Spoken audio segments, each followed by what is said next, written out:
राम राम मंडळींनो, खरीप आणि रब्बी हंगामात येणाऱ्या कीड आणि रोग नियंत्रणासाठी आपण रासायनिक पद्धतीने कीटकनाशक आणि बुरशीनाशकांची फवारणी करतो, पण तरी पण त्यावर आपल्याला हवं तसं नियंत्रण मिळवता येत नाही।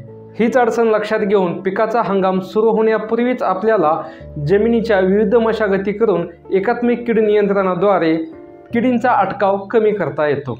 हंगामापूर्वीच कीड नियंत्रणामध्ये पिकांची फेरपालट करणे अत्यंत महत्त्वाचे असते, त्यामुळे किडीला होस्ट प्लांट मिळत नाही, म्हणून किडीचे नैसर्गिकपणेच नियंत्रण होते। पीक निघाल्यानंतर पिकांचे अवशेष, तुराट्या, पराट्या किंवा धसकटे हे नष्ट करावेत, त्यामुळे किडीच्या ज्या अवस्था आहेत त्या नष्ट होऊन जातील। शेतात 3 वर्षातून एकदा खोल नांगरट करावी, तसेच शक्य असेल तिथे बैलाने खोडकणी आणि ट्रॅक्टरने नांगरणी करावी। बरं, ही उन्हाळ्यात खोल नांगरणी केल्यामुळे आपल्याला काय फायदे होतील? पिकांचे उरलेले अवशेष जमिनीत मिसळून कुजतात, ज्यामुळे हानिकारक किडींची अंडी, कोश, पिल्ले नष्ट होतात।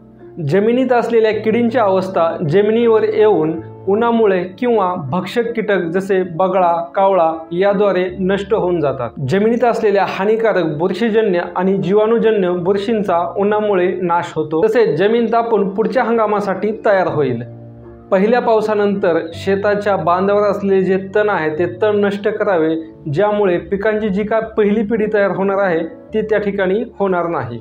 आपण जर घरचे बियाणे पेरणीसाठी वापरणार असाल तर ते आपण चाळणीने चाळून बारीक किडलेले बियाणे वेगळे करून त्याची उगवण क्षमता चेक करावी। पहिल्या पावसानंतर बांधावरील तणांचा तर नाश करावाच, तसेच पेरणीनंतर कोळपणी करावी, म्हणजे तणांचा आधार घेऊन जगणाऱ्या किडीचा पण या ठिकाणी नाश होईल।